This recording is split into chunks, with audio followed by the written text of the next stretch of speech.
Mana ko'rib turganlaridek, buni qilib, mana artishqimga kelib, bu yerdagi Filza do'stlar bilan rasmga tushib degandek.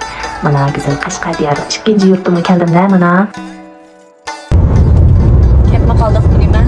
Yansoq kep qalay debdiq, jinim. Qandaroq ta'sirotlar kelyapsiz? Yurtimning puraqlari puravatida burnimga. Uy qaraqlar. Ma gapni. Of, ben bir şey bir lıkkıda bir jig'lab assangiz. Shunday qilib, mana yansarg'im kavag'im bo'ldik do'stlar.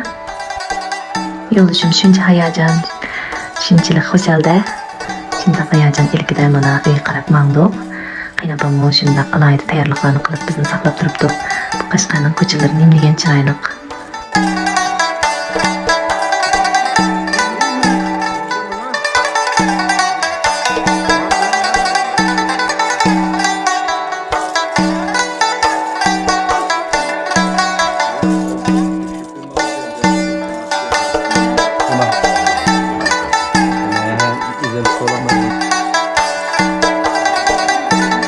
Üzdürüp, ha? Bu böyle olmaz. Ha.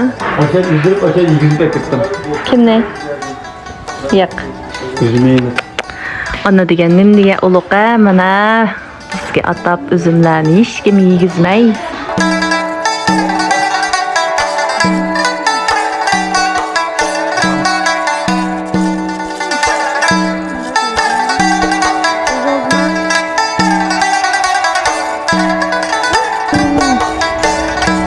Küçüğümden başlayıp yiyip çoğuğa üzüm var bu.